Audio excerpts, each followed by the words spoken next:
Taiwan. It's our 15th stop Is on it? our around the world. Yes, it is. Yeah, 15th. That's quite a lot. That's That is quite a a lot. lot. Yeah, it's halfway there. It's it's not. No, it's It's not. not. Before we dive into talking about the games of Taiwan, do you want to know some facts about Taiwan? Let's go. Okay. Taiwan was the first Asian country to make same-sex marriage legal. Was it? So good on them. Didn't know that. There is a scheme in place by the Taiwanese government where there will be a series of lottery numbers printed on top of every receipt that is issued when you buy stuff from a shop, and then a bi-monthly draw where you can win the equivalent of about 50 grand or something like that. And that was introduced to encourage accurate tax reporting by placing more value on the receipts. Isn't that brilliant? That's a really clever way of doing it. Yeah, I love that. Another fun Really fact clever. is that the rubbish trucks in Taiwan play Beethoven's Fur Release when they're doing their rounds to let people know when to come out and chuck their rubbish into the truck. That's amazing. I know, it's great. And of course, it can only be known as bubble tea or boba tea if it is a tea milkshake with sweet tapioca balls from the original country of Taiwan. Otherwise, it should technically be known as sparkling, hyper trendy, frothy, fizzy, caffeinated milk with Skittles in or something. I really like bubble tea. I've never had it. Never had it. You know, I really like it. It's very sweet.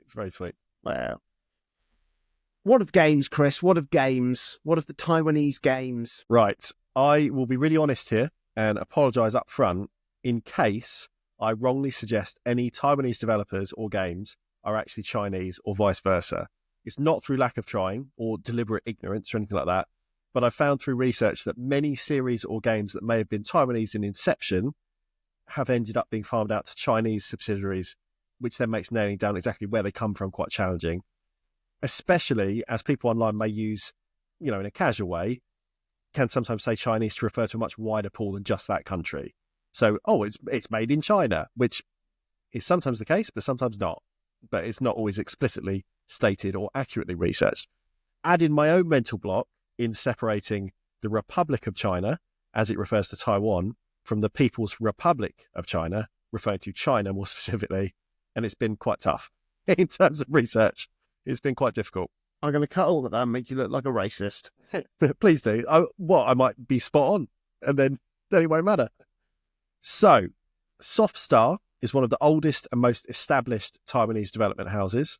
They're responsible for developing and publishing some of the biggest Chinese language RPGs of the last few decades, including the Sword and Fairy series, which now has 9 mainline games as of 2021, as well as the Huan Xuan Sword series, which is 13 games deep as of 2020. So they're both quite long-running, kind of big RPG series.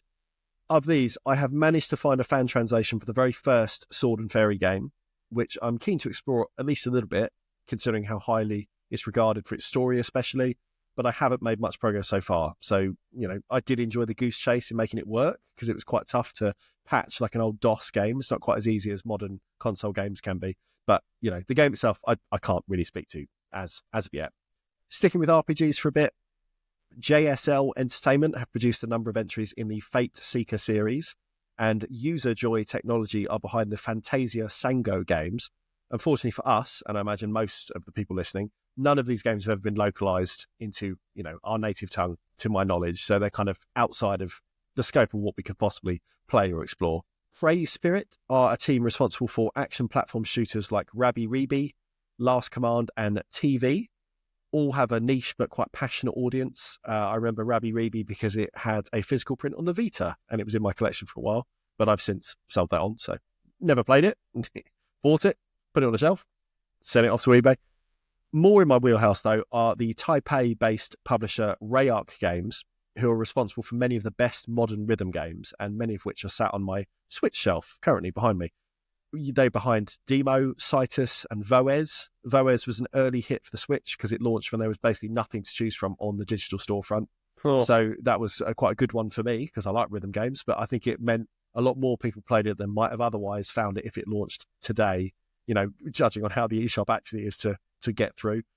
Jonathan Dunn favourite Mo Astray was also published by Rayark, though I've really struggled to find the nationality of the developer Archprey. So I have done a lot of Googling. I'm not sure. Answers on a postcard. I'm going to go on a limb and say they're probably not Taiwanese, even if they were published by a Taiwanese publisher. Of the modern era, Red Candle Games are definitely one of the biggest names in development.